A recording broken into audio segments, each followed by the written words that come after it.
Good afternoon, people.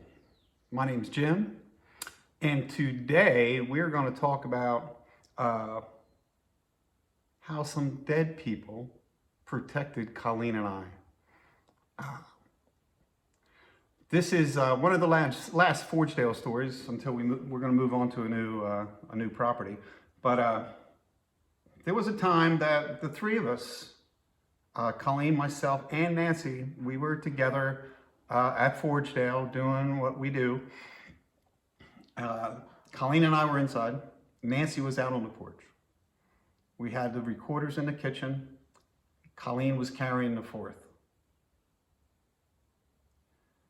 We do our normal thing like we do every week. March around the house, saying hello, trying to get a rise out of these rooms, just trying to get people to talk to us. Finally, we come to the basement door. It's on the other side of the house from the kitchen, oddly enough. And Colleen's going down the steps first in front of me. As soon as her head gets below the ceiling height of the basement, she turns, eyes wide open. She grabs her nose because she's not allowed to talk. She's carrying a recorder.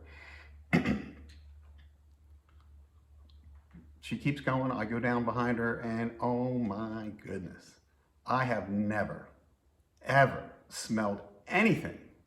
I've been around dead animals.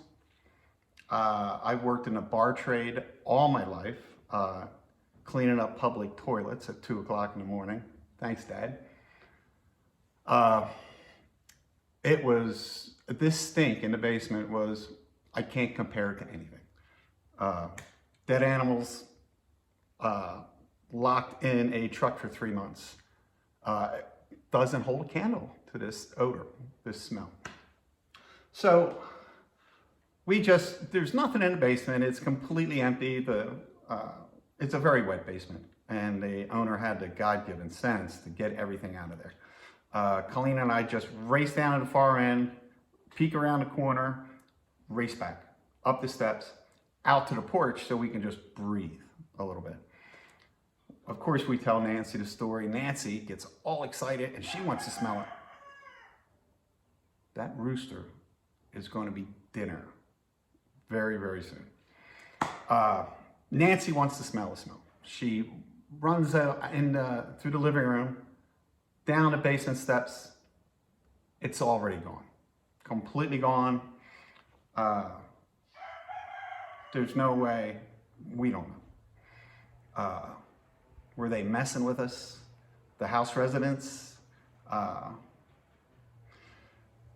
We don't know, but years later in this house, and it was January of 2016. By now, Colleen and I understand that we're surrounded by group members in the afterlife.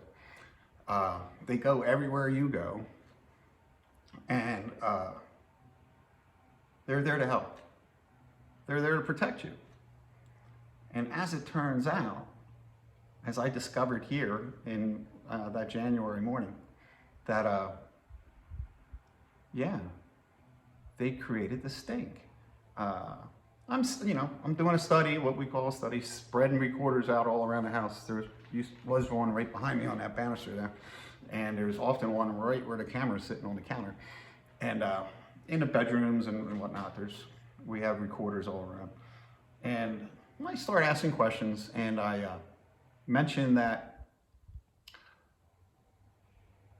you people were all probably with me when I was at Forgedale, and they agreed. One woman even says, have to. And I know that now.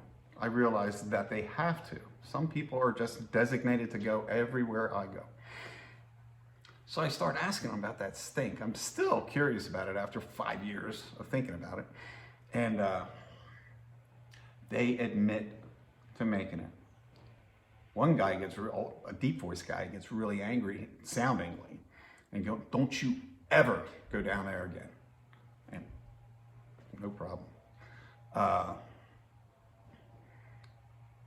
Another couple, we hear a man and a woman speaking in the spare room. The man said, Keith and Polly made most of it. And a woman next to him says, Keith's a pirate. She's being cute. But they just were seriously telling me never to go there again. Don't do that.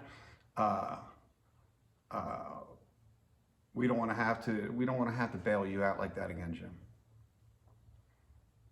So obviously they got us out of the basement. What was in the basement?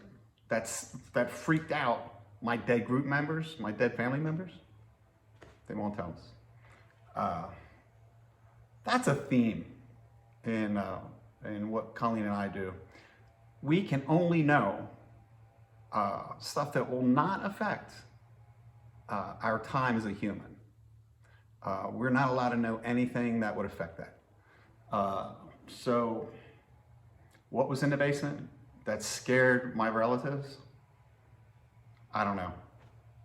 How did they manage to make a smell? I don't know.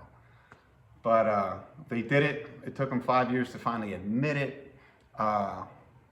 And I've got a whole lot more on this subject coming up. The things that people in the afterlife do for us humans. Thanks for watching. Do me a favor. Subscribe. I'm just starting. I need all the people I can get.